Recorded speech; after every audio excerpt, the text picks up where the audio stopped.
Hey guys, so today I wanted to make another interesting things from my collection video. I've made several already, and from time to time I like to just kind of pull random things out of my collection that maybe are unique or different or extraordinary, I guess, and just share with you guys. A lot of cool things, I got here on the table. It's been a while since I made a video, just a lot going on, taking care of my family, working and stuff. But hopefully I get back in the swing of making videos regularly. I'm actually excited to make a video today. Today's May 10th, and it's actually my birthday. I am 37 years old today, born 1986, and I'm thankful for my life, thankful for all God's done for me and blessed me with, my family and everything. And, I'm just excited to see what God's got in store for me the rest of my life, however much longer He's got me planned to be here. But I just want to do everything I'm called to do, whatever my purpose is, whatever He's got planned for me. I just want to do it. I just want to continue to help people, encourage others, and pray for them. Whatever I'm supposed to do, I want to make sure I do everything according to His will for my life. But I thank you guys for all your support and your friendship and encouragement and everything. It really keeps me motivated to do videos and uplifts me sometimes. Y'all really blessed me with some really nice comments over the years, and kind words go a long way, and encouragement does as well. So thank you for all your support. I hope you guys like this video, and I'm excited to share what I have with you. So let's get started.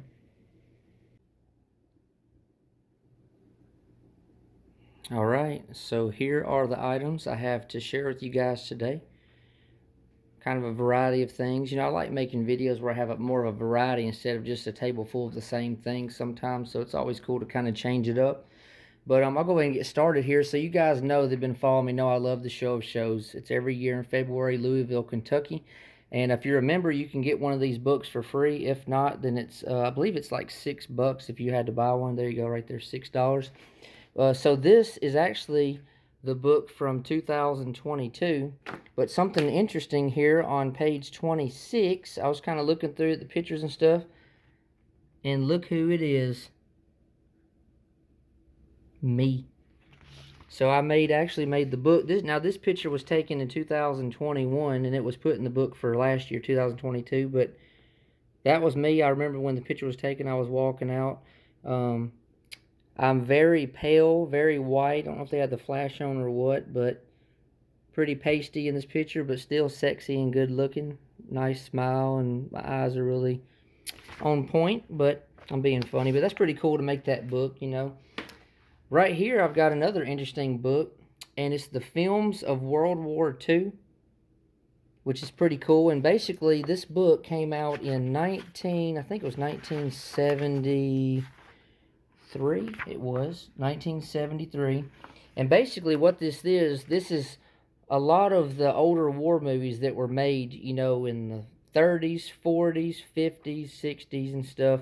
A lot of these war movies I've never even heard of, and a lot of them, might have been on VHS only or DVD only, or some of them might not have ever, been put on any type of device as far as using a DVD player or a VHS or anything like that. But looking through it, there's some pretty interesting. Just reading over some of the names and plots and stuff. Some of these are pretty interesting. I'd like to track some of them down and maybe try to watch them at some point. But that's pretty cool there. So if you can find this, if you like old war movies and stuff like I do, definitely try to find this book. So right here, one thing about me is I love writing veterans letters and mailing them to them and stuff. And this man right here, some of you will know him, Russell Pickett. He was in the 29th Infantry Division. He was Company A, 1st Battalion, 116th Infantry Regiment.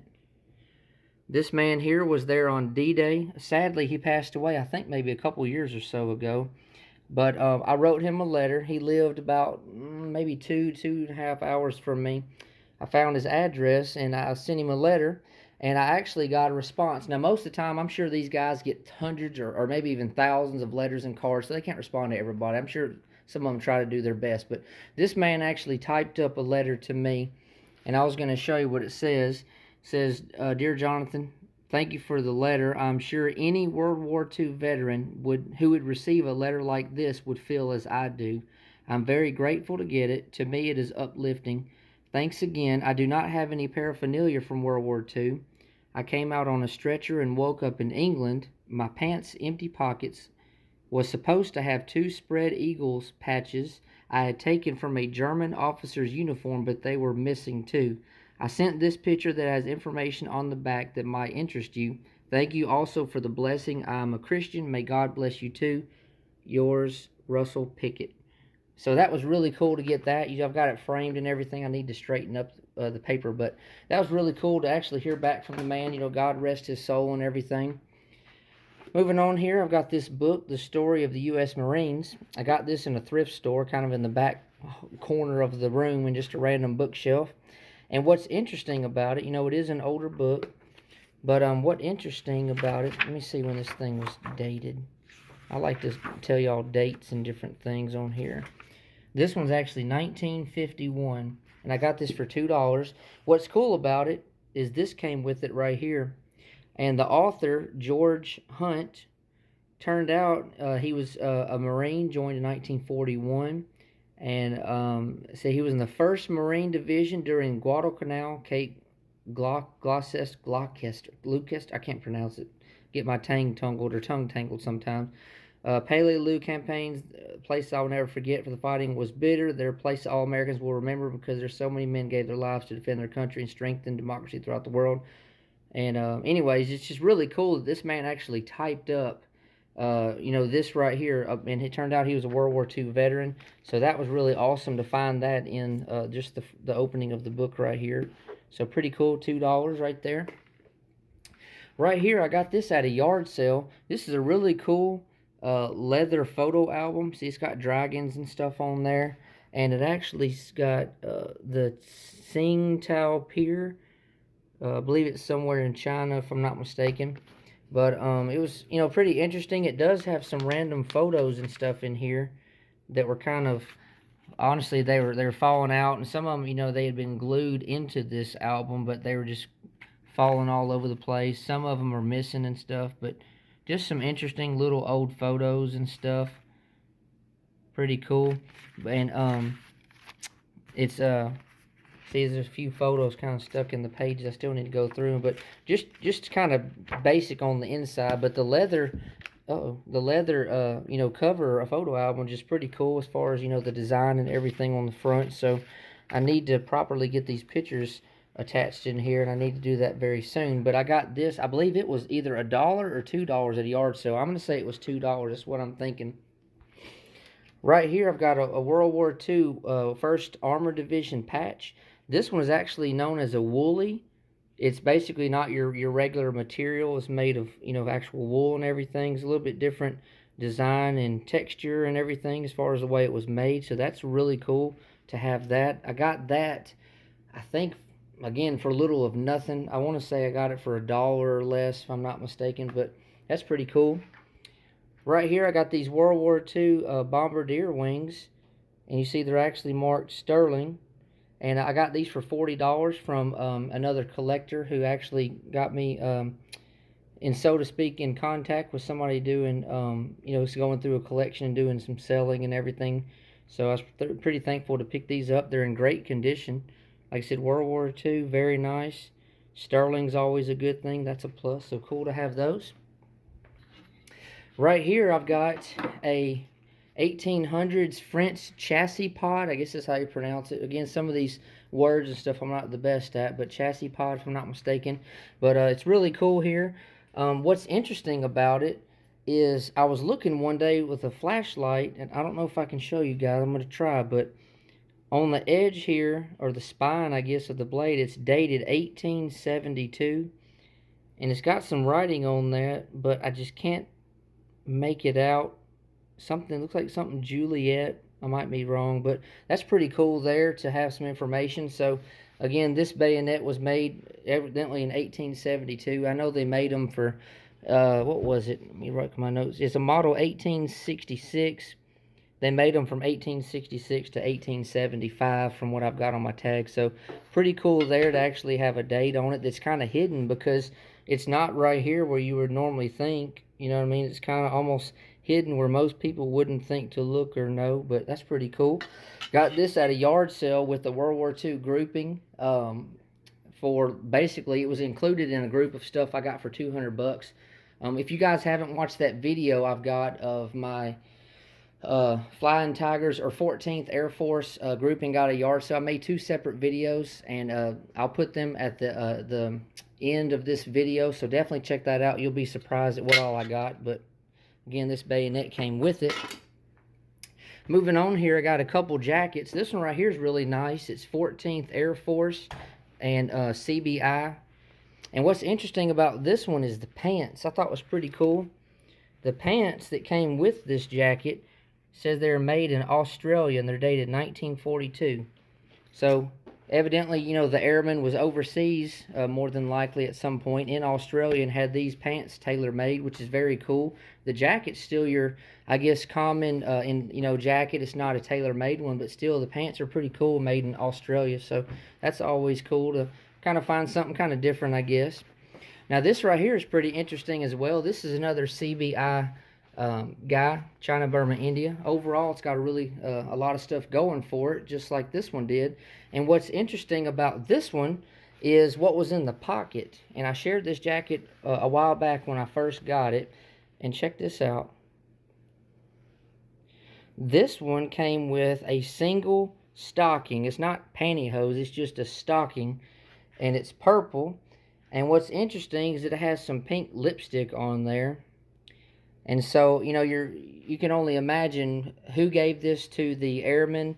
Was it his wife, girlfriend, somebody that just wanted him to remember maybe some good times they had, maybe a good luck thing or something to remind them of home. But pretty interesting to find this in a pocket. You know, I'm all about looking in pockets. You never know what you might find. I found some pretty cool stuff in jackets and pants and stuff, but pretty interesting to find that. And, if, you know, who knows the story behind it, but hopefully, whatever it was, they had a good time. Moving on here, I got 3 helmets. You guys know I love my helmets. And the reason I picked these 3 out is because, let's see, which one is this one? Oh, okay, what it is. So most of you guys know who've been collecting helmets know that a lot of times the heat stamp or heat lot number or lot of steel number will be right up in this area here where my finger is, right up here on the front. But, I mean, I've seen and found heat stamps in pretty weird spots. And the reason I pulled these 2 out is I wanted to show you that these are actually stamped right near the bell. You can see that it's 277B. Trying to work with the lighting here. 277B, and you see how close it is to the bell. I mean, it's right there, so there's nothing here at all where it normally is, which, you know, it could have been stamped anywhere. But this one right here, I was going to show you if you can see. It's pretty hard. This helmet's got pitting and rust and stuff. But this one is near the other bell, and it's 592. 592A, if you can see that. So you see how far it is from, you know, the front brim area. It's way over here. So if you can't find the heat stamp on one of your helmets, check around the bells, look all over, use a magnifying glass, use a flashlight, well, whatever you need to do. But it's always interesting, kind of cool, you know, to kind of help maybe find a roundabout time of when your helmet was produced. Might not be exact, could be an estimation, but it's always cool. Now this one right here is the last thing I'm going to share with you guys. This is a very nice helmet. It has seen better days, but it's definitely been there, done that. It's got a very awesome St. Clair liner in here, and it's pretty delicate, so I kind of be careful the few times I've taken it out. But look, it's got a staff sergeant, if I'm not mistaken, rank. I'm guessing an observer, forward observer line across from the back to the top of the forehead area. Pretty cool there, but that's not why I set this helmet aside. And the reason I did it is this helmet actually has 2 different heat stamps or heat lot numbers. And it's pretty interesting because right here, it's got 39, and the other number is a 2. I'm sorry, 392. This is a Schluter helmet. See, it's got the taller numbers. So it's 392. Again, the 2's kind of hard to see, but believe me, it's there. And then one day I was just randomly looking, and I spun the helmet around, and all the way here at the back of it, again, there's the front, and you can see the numbers upside down the way I'm holding it. But right here at the back is another heat stamp of 374A. And again, I'm going to work with the lighting the best I can here. You can see the 3 pretty good, but I don't know if it's going to work out to show you guys. You might just have to trust me on it, but I don't know if it's going to cooperate. But anyways, but believe me, again, I've used magnifying glass and flashlight and stuff. But so anyways, it's 374 on the back, 374A. And then here on the front, it's 392. So I've never seen a helmet that has 2 different heat stamps or heat lot numbers. I'm not saying they're not out there. It's super rare, but it's definitely pretty interesting. I've seen a lot of helmets over the years, but never seen that. So again, if you can't find the heat stamp on your helmet, look around the bells, look all over and stuff, because it could be there. It might have been covered up by paint. It could have just faded over time. You know, and you don't necessarily have to have those set of numbers to give a roundabout estimation of when your helmet was made. I mean, there's other features and characteristics on helmets that can kind of give you a timeline, but it's always cool just to have those numbers. Just maybe you can kind of more pinpoint within a 2 or 3 month period of when maybe your helmet was produced. But anyways, guys, kind of a lengthy video. Thank you for those that are still with me. Please continue to support me and everything. I hope you like this video. Hopefully I can get back in the routine of making videos regularly. Keep me in your prayers. And I just can't thank you guys enough. I appreciate you all so much. God bless you. And I'll be getting back to you soon.